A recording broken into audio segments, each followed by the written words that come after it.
handitse hariya mu gitabo cyo guharura.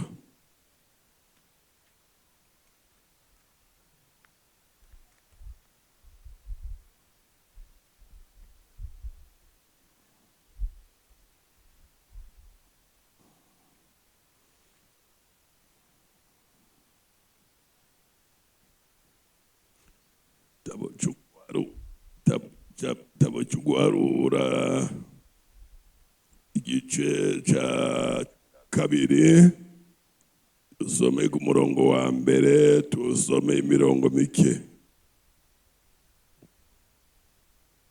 Umurongo w'indanzi avuga ngo Miriyamu na Aroni bagirira Mose ishari.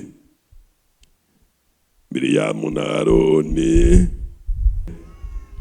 banegura Mose k'umunyegiputakazi yabiriye, kandi umunyetiyopiyakazi yari yaramwabiriye koko. Avuga bati, mbega Uhoraho avugisha Mose gusa, tweho natuvugisha? Arabyumva, kandi uwo mugabo Mose yaramugwaneza kurusha abantu bose bo mw'isi. Ako kanya Uhoraho abarira Mose na Aroni na Miriyamu ati, nimurenguke uko muri batatu muze kw'ihema ry'ibonaniro. Nuko bararenguka uko ari batatu. Uwo aramanuka ari muri rya nkingi y'igicu, ahagarara ku muryango w'iryo hema, ahamagara Aroni na Miriyamu bombi. Baraza arababarira ati, nimwumva amajambo yanje asangwa muri mwebwe, ari uwo mvugisha jewe Uhoraho, nzomwimenyeshereza niyerekwa mvuganire nawe mu nzozi. Ariko musabyi wanje Mose siko bimeze, ayoboka mu rugo rwanje hose. Uwe twama twivuganira mu kanwa, n'akandi mfoboye ntafinze, kandi ijoro ryanje jewe Uhoraho, kandi ijoro ryanje jewe Uhoraho arayibona. None rero niki cyatumye mubabuka kunegura umusabyi wanje Mose? Maze uburake bw'Uhoraho buca buraziriringa, aca arivumbura, ca gicu kiva hejuru y'ihema kiragenda. Miriyamu aca aseseka imibembe yera nka shelegi. Aroni amukubise kw'amaso asanga yasheshe ku mibembe. Aroni abarira Mose ati, ndakwinginze mwami wanje, ntudore ico cyaha, kuko twagize ubupfu tugakora icyaha. Imana ishimwe. N'aya majambo y'Imana. Imana tweretse ishengero ry'Imana rya mbere ya Isirayeli. Imana yari yarakuye mu gihugu cya Egiputa. Ijambo ry'Imana yatubwira ko bari bamaze y'imyaka irenga 400 bamerewe nabi cyane, atabyizigiro bafise yuko bazova muri ico gihugu. Ariko igihe cy'Imana kigeze, Imana irabikora ikoresheje uyu mukozi w'Imana Mose. Haciye imyaka 40 atari no muri ico gihugu, Imana iramukura iyari. Yesu nashimwe. Imana iramukura iyari, iramuzana kubera urukundo rw'Imana. Urukundo Imana yankunze niko yakunze abari mw'isi bose. Hanyuma rero Imana igituma uyu mukozi w'Imana Mose gukura Abisirayeli mu buja. nuko rero uyu kandi Aroni na Miriyamu baravukana na Mose, baravukana. Kandi uyu Mose na Aroni na mushikiwe Miriyamu bose bari barahawe ibikorwa Imana ishengero. Jambo ry'Imana riratwereka yuko Miriyamu yari uvugishwa n'Imana, akongera kandi akaba n'umuririmbyi akomeye cyane, rumva ko yari umusiguzi. Uyu Aroni nawe umuherezi mukuru, yabyaye kandi n'abandi baherezi. Nawe nyene yarafise igikorwa gikomeye cyane mu ishengero rya Isirayeli, ariko mu rugendo mira ubugingo bwabo, ntibabera amaso ubugingo bwabo, baribagira igikorwa Imana yabahaye, bibaza yuko igikorwa Mose yahawe c'uburongozi yacihawe, ariko Imana nishimwe cyane. Igikorwa wahawe mu ishengero, mbega si Imana yakiguhaye neza cyane? Nambura umuririmbyi, icyo gikorwa ni Imana yakiguhaye, kandi niwagishishikara ukera ikomeye cyane. Umukozi w'Imana nuko igikorwa cyose ufise wagihawe n'Imana. Bibiliya tubarira yuko ngo nta kuganza kumwe kuriho mu isi kutava ku Mana, ukuriho kose kwashizweho n'Imana. Nico gituma abantu iyo bibagiye icyo Imana yabakoreye, icyo Imana yabahaye, baca babikora nabi, bagakora ibyo batari bakwiye gukora. Naribagiye kora aya majambo y'Imana, zanga Aroni na Miriyamu shikiwe bari abantu bo gushima Imana gusumba abandi bose.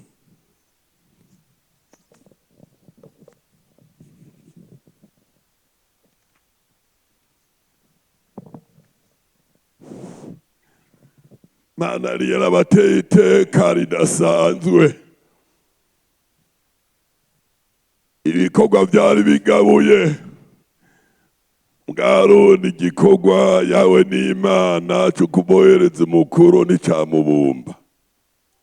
Miriyamu igikorwa Imana yamuhaye cyo kuvugishwa n'Imana, cyo kuririmbira Imana, igikorwa gikomeye cyane. Ko Miriyamu ahagurutse ariko aratera amakorasi aririmba, ishengero ryose ryarahezagirwa, ariko girira ishari uwo bavukana. Mbega shengero ry'Imana bavukana iyo bagiraniye amashari, hanze ho bimera gute? Hanze bimera gute? Nabi cyane. Uwe twama twivuganira mukanwa, biboneka nabi. Gabona Aroni na Miriyamu bagiriye Mose ishari, igikorwa Mose yari yarahawe yagihawe n'Imana, siwe yacihaye. Igikorwa Miriyamu yari yarahawe siwe yacihaye, yagihawe n'Imana. Byatumye urugendo bari baratanguye gukorongora ishengero ry'Imana batarurangiza. Byatumye Abisirayeli bababera igitsitaza gikomeye, shengero ry'Imana ry'Imaramvya mukoraniye hano bakozi b'Imana, mbega nidusange data. Imana yaturemye simwe, mbega ntituri mu rugendo rwo kuja mw'ijuru,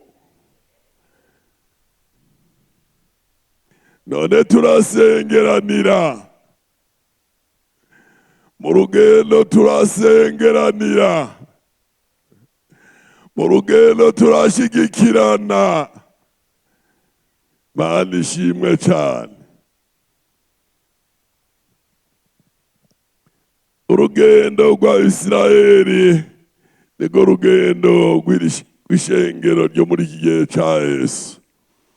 Mbega muri iki gihe turi mu ishengero, abantu ntibagiriranira ishyari, none ishyari riva kuki?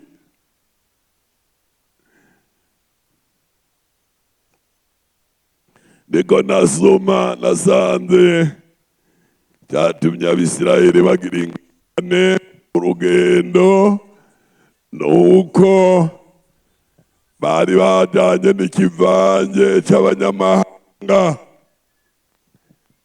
Benshi barabujijwe ndanye urugendo kubera Abanyegiputa bajanye n'Abisirayeli,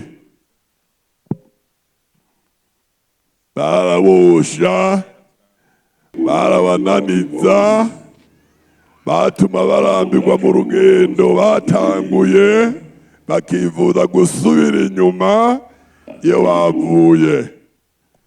Shengero ry'Imana, ntitukifuze gusubira inyuma iyo twavuye, ni habi. Abisirayeli baribagira gitukura, Abisirayeli bajabukijwe. Abisirayeli bagira manu Imana yabahaye, yo ruruka ivuye mw'ijuru, Imana imeze neza cane. Yesu nashimwe. Yari imeze neza cane, wari umutsima ucumwe n'Imana, bawuronka ku munsi bataguze, ariko baridodomba, baravuga urugendo, bituma bifuza gusubira iyo bavuye. Kandi iyo bifuza gusubira iyo bavuye, naho nyene ntibari gushika ngo basubire muri Egiputa ngo bishoboke. None bakundwa, raba icaha c'ishari ngene cazaniye imibembe Miriyamu. Cyatumye kandi n'uyu Aroni adashika mu gihugu c'isezerano, naho yari yarahawe amabanga akomeye, kuko bagiriye Imana ishari. Yesu nashimwe. None rero ko twari mu misho y'Imana, mbona kugiriye ishari, uko Imana yakugize, uko Imana yaguhezagiye, abagiriye ishari nde? Abagiriye ishari Imana cyane.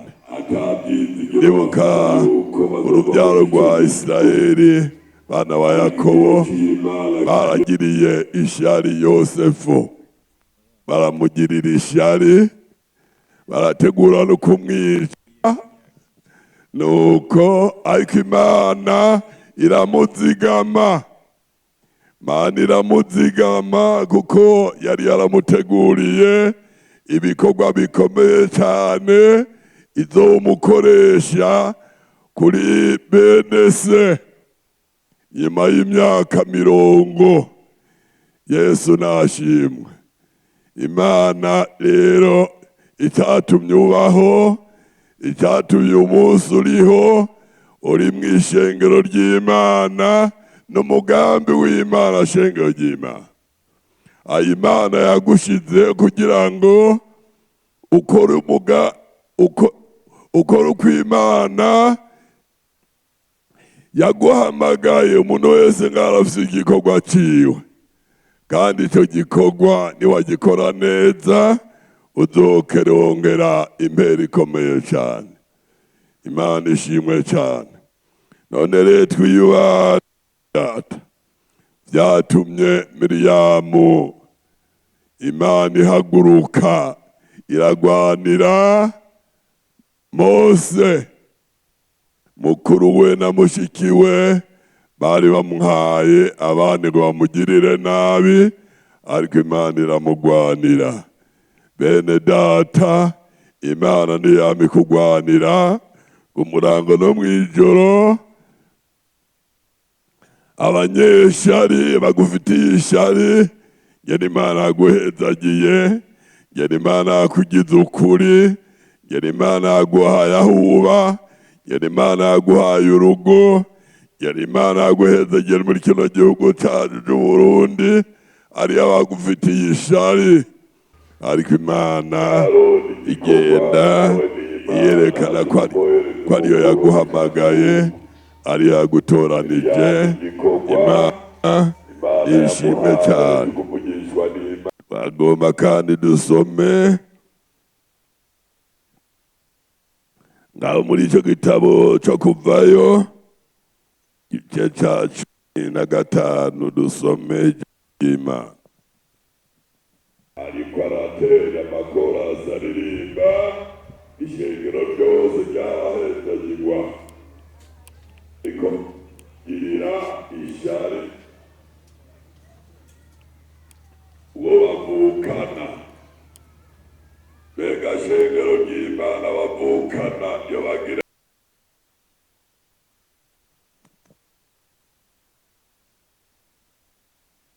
15 dusome ku murongo wa 20.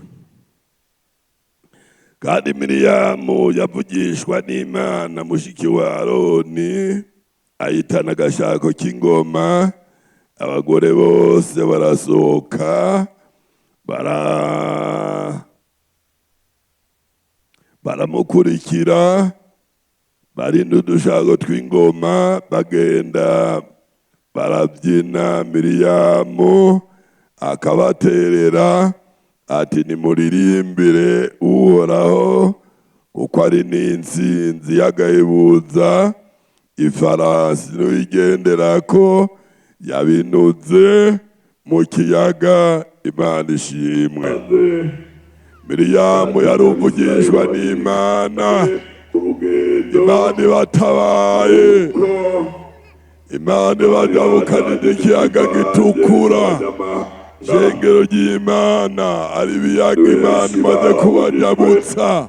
Umuntu uwo ari we wese arafise ibiyaga, arafise amageragezwa. Imana igenda iramurenganisha.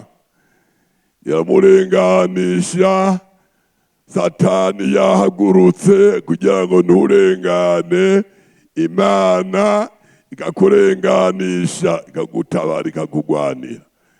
Musavyi w'Imana rero, Miriyamu yavugishwa n'Imana ngo ayitana udushako tw'ingoma, ayitana abagore bose babonye ibitangaza Imana ibakoreye, bashirako ngo bararirimbira Imana ko yabahaye iki? Yabahaye intsinzi. Yesu nashimwe. Iyo umuntu w'Imana ari mu ntambara kwaragwana n'ivyaha akabinesha akabitsinda, mbega nakwiye kuririmbira Imana cyane gose. Arakwiye kuririmbira Imana. Muririmbyi ni waririmbye ngo iyo merewe neza mu bugingo ndaririmba, ariko iyo ngowe ngira gute? Ndasenga. Yesu nashimwe. None rero igihe bari mu ntambara bakomeje gusenga, Miriyamu na Aroni na Mose n'abandi, ariko barose intsinzi. Imana ikabakiza abansi babo. Baciye bashirako bararirimba, bashirako udushako tw'ingoma, baririmbira Uhoraho ko ari we yabatabaye, ari we yabakijije, ari we yabagiriye neza. Yesu nashimwe cyane.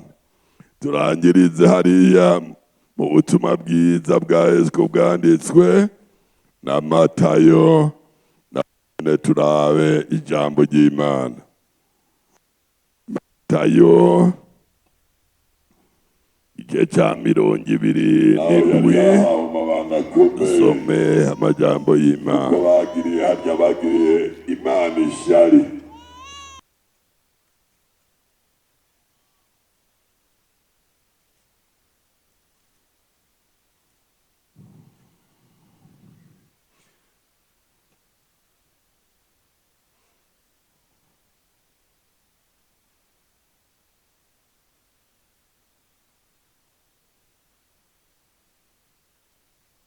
Igice cya 27 dusome ku murongo wa 18.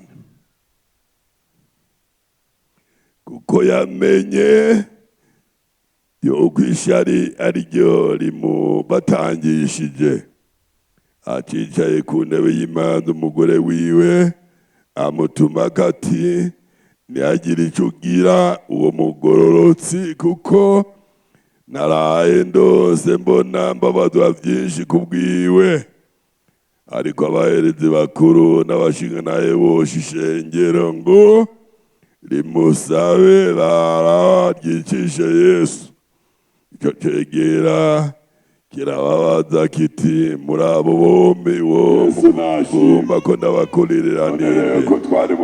Nabo baramwishyura bati ibaraba Pilato. Arababaza ati none Yesu yitwa Kristo we ndamugire nte? Bose bati ntawambwe. Arababaza ati kuki yakoze ikibiki? Ariko barushiriza gusemerera cyane bati ntawambwe. Maze Pilato abonye yuko aruhishwa n'ubusa, ariko ko barushirije kubyura umugumuko, yabira amazi akabira imbere y'ishengero ati jewe ndacuna amaraso y'umugororotsi, y'uyu mugororotsi n'ibyanyu. Abantu bose baramwishyura bati amaraso yiwe araba ari twebwe akora n'abana bacu. Maze abarekuriye barabari Yesu aramutonagura, aramutanga, baramubamba. Imana ishimwe cyane. Hano turabonye kandi ishyari ryahereye kuva kera n'uyu munsi riracyariho shengero ry'Imana. Bene data twirinde iki? Ishyari ni ribi. None abagiriye ishyari umwami w'abami Yesu kandi yaraje kuducungura. Yesu we yari yakoze iki? Yari yakoze icyaha ki? Atari ibyiza Yesu yakoze mu myaka yose yamaze mu isengero ry'Imana. Nta cyaha Yesu yigeze akora. Yari umugororotsi 100%. Ariko babonye ibikorwa byiza Yesu akoze, Abayuda, abaherezi bagira ishyari, barababara cyane. Bati uyu muntu nta kintu na kimwe tuzoronka akiraha, none rero akwiye gupfa. Murazi ko yari yarazuye na Lazaro, ariko Lazaro bamwe baranezerwa, ibitangaza birakoreka, batari bakenya barakizwa. Mugabo abandi baca bagira ishyari bati barinze azura n'abapfuye. N'ivy'ukuri uyu muntu nawe nyene akwiye gupfa. Yesu nashimwe. Ishyari ni ribi bene data, muze mwirinde ishyari mu miryango yanyu, mwirinde ishyari mu ishengero, mwirinde ishyari mu kibano, mwirinde ishyari mu gihugu. Uko yabaye amashari ibintu byose birononekara. Yesu nashimwe.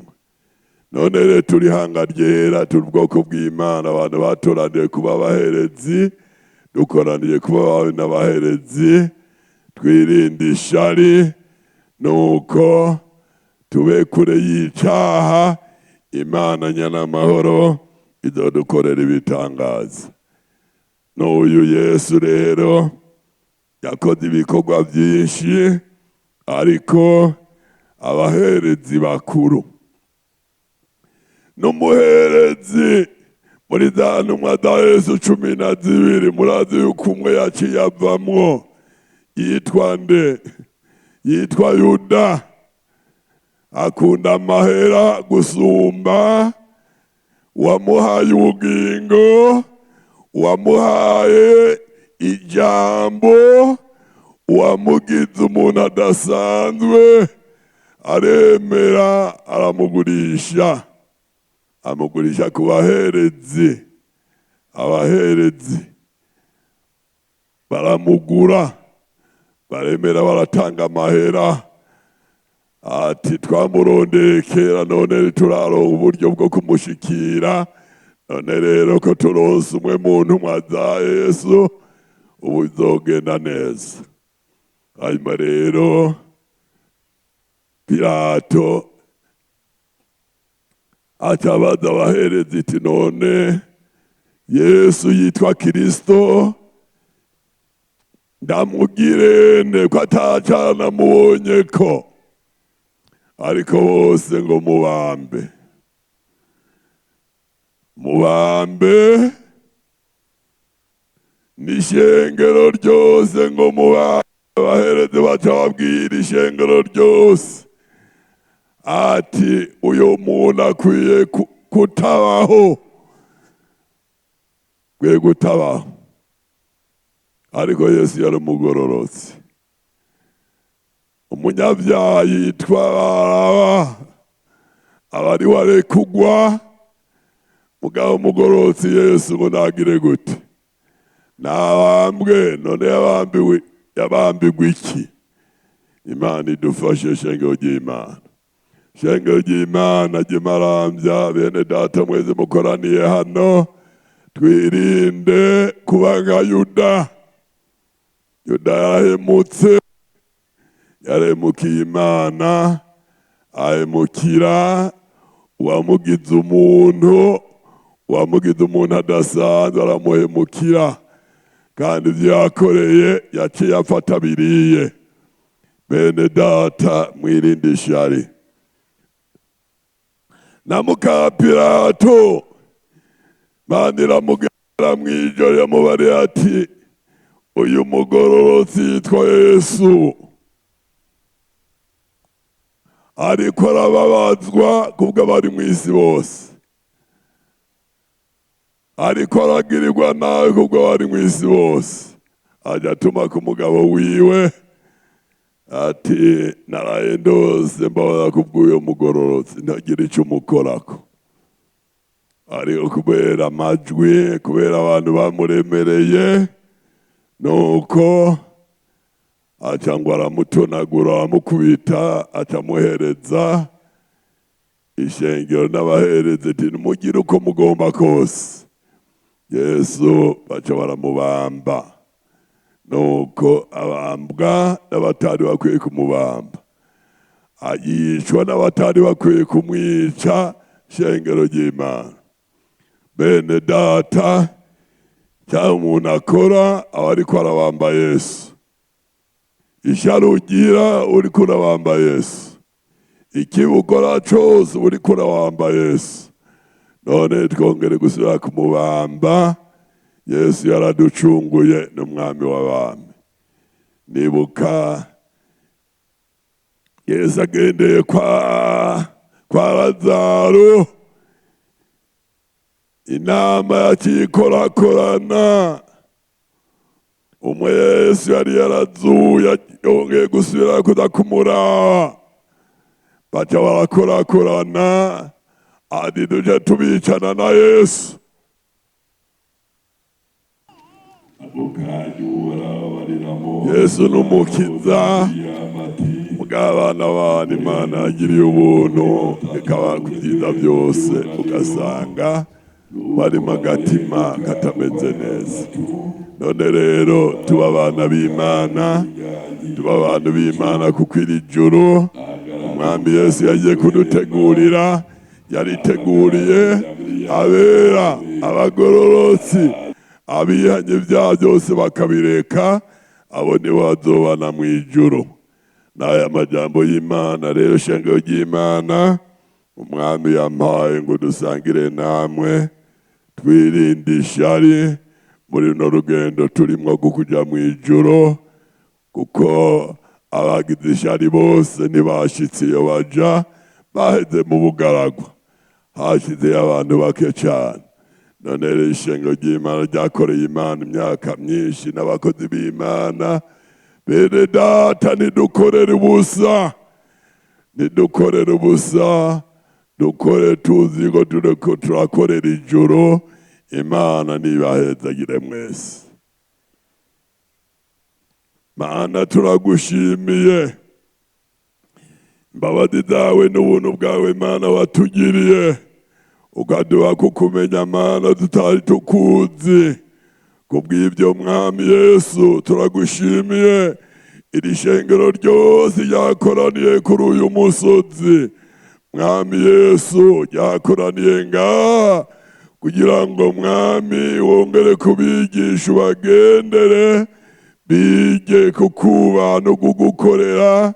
Igihe kigeze mwami uzoza kujana ishengero, kugira ngo niwagaruka uzodusanga ishengero ryose Mana ryiteguye, kugira ngo abagukoreye bose baze baronke impera, abatagukoreye batakoze vyiza baze bagererwe ingero yikwiranye n'ivyo bakoze. Turabigukengurukiye, ni mw'izina ry'umwami wacu Yesu Kristo.